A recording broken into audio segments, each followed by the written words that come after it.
essa agressão, vamos dizer assim, absurda, estúpida, criminosa do Bolsonaro contra a jornalista Daniela Lima, né, chamou de quadrúpede ontem num vídeo.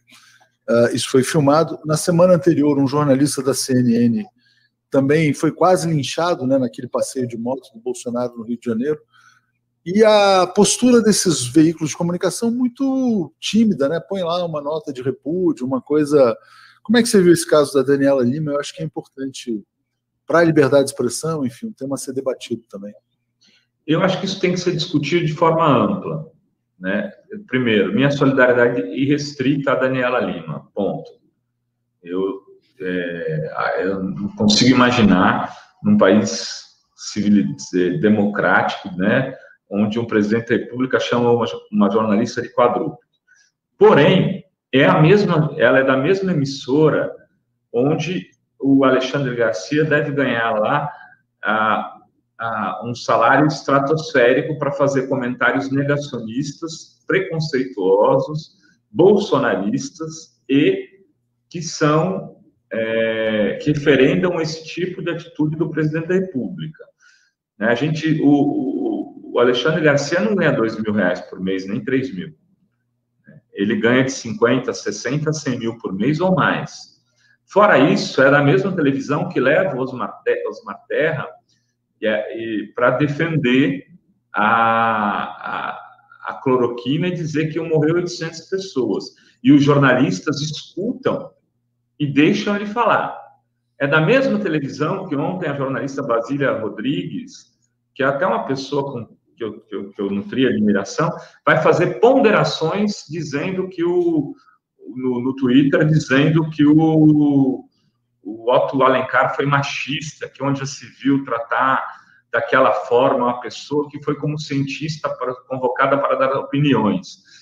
Quer dizer, não deixaram ela falar. Quer dizer, a lógica deles é que deixe falar, independente se é algo absurdo, se é algo fascista, se é algo negacionista, se é algo que pode provocar mortes. Eu até brinquei no Twitter com essa jornalista, Basília, dizendo o seguinte: é o tipo de jornalista que vê que está num lugar ensolarado e a pessoa está dizendo que está chovendo e ela não interrompe ela para poder deixá-la falar. Se tá a obrigação do jornalista, como diz aquele ditado espanhol, se alguém está falando que está chovendo e alguém está falando que está sol, é abrir a janela e olhar para ver o que está acontecendo e narrar para o seu público. Aliás, parêntese, como fez a Natuza Neri com o Marcos Rogério outro dia. Né? Exato, exato. Não é chegar e fazer de conta que não está... Então, ela queria que a CPI deixasse a Anísio falar. Uma criminosa, uma Mengele do Bolsonaro. A gente tem que colocar a Anísio na proporção que ela é a Mengele do bolsonarismo. É a Mengele, ela dá sustentação, ela é a médica do monstro. Rovai, é interessante você falar sobre isso, essa questão da CNN, né? Porque não foi a primeira vez. Semana passada teve aquele caso do jornalista. Você falou do Alexandre Garcia. Eles também têm o Caio Coppola, que é outro, na verdade, propagandista aí das teses bolsonaristas. O problema não é ser ou não ser bolsonarista, é ser negacionista, contar mentira publicamente, como eles fazem, e vender isso como se fosse parte do debate legítimo, né? O grande drama do bolsonarismo é exatamente esse, quer dizer, ele transforma a mentira em algo defensável. E aí você vai debater, não, mas mentira com fato não é uma questão de ideologia, né? Porque assim, quer dizer, vai vencer aquele que for capaz de mentir com mais convicção.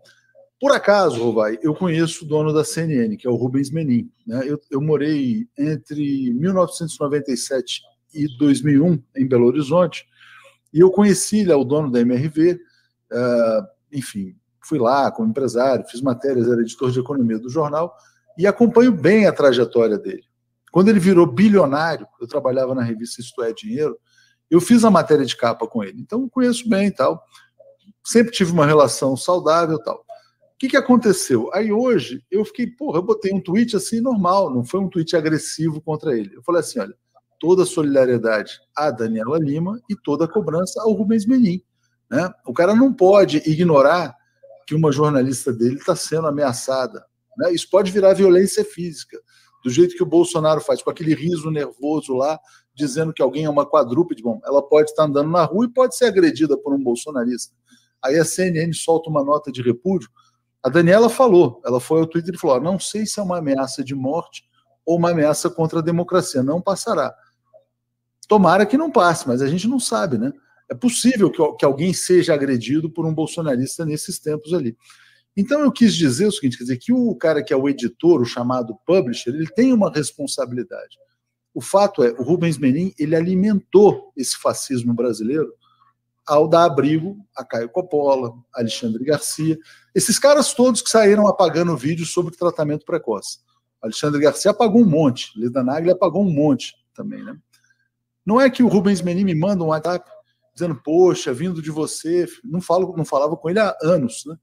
Fiquei magoado, fiquei assim, incomodado. Eu falei, Rubens, pô, fiz só uma cobrança pública, não fiz nada demais. Se você quiser dar uma entrevista, o espaço está aberto. Então, eu acho, quer dizer, que tem que passar de um ponto agora, que é chamar a responsabilidade dos editores também, porque uma mídia que alimenta esse fascismo, ela é cúmplice, ela é responsável. Não é só a Anísio, né? A Anísio virou Anísio porque quantas vezes será que ela foi na CNN? A Mengele do Bolsonaro. Quantas vezes o Osmar Terra teve espaço na CNN para ficar lá contando mentira impunemente? Né? Será que esse cara não tem nada, zero de responsabilidade nas 500 mil mortes aí? É isso, Atucho, que eu quero ponderar. E eu gostaria de dizer que é culpa do Rubens Menin, que evidentemente é o dono da CNN, mas é culpa também dos diretores de redação, dos principais editores, e de alguma forma, alguns jornalistas que têm importância e poderiam fazer pressão para que isso tivesse alguma mudança, acabam se tornando cúmplices. Eu acho que, de alguma maneira, aqui entre nós, na Globo, deu a cobertura na segunda-feira das manifestações, a gente pode até falar um pouco sobre elas. E deu por quê?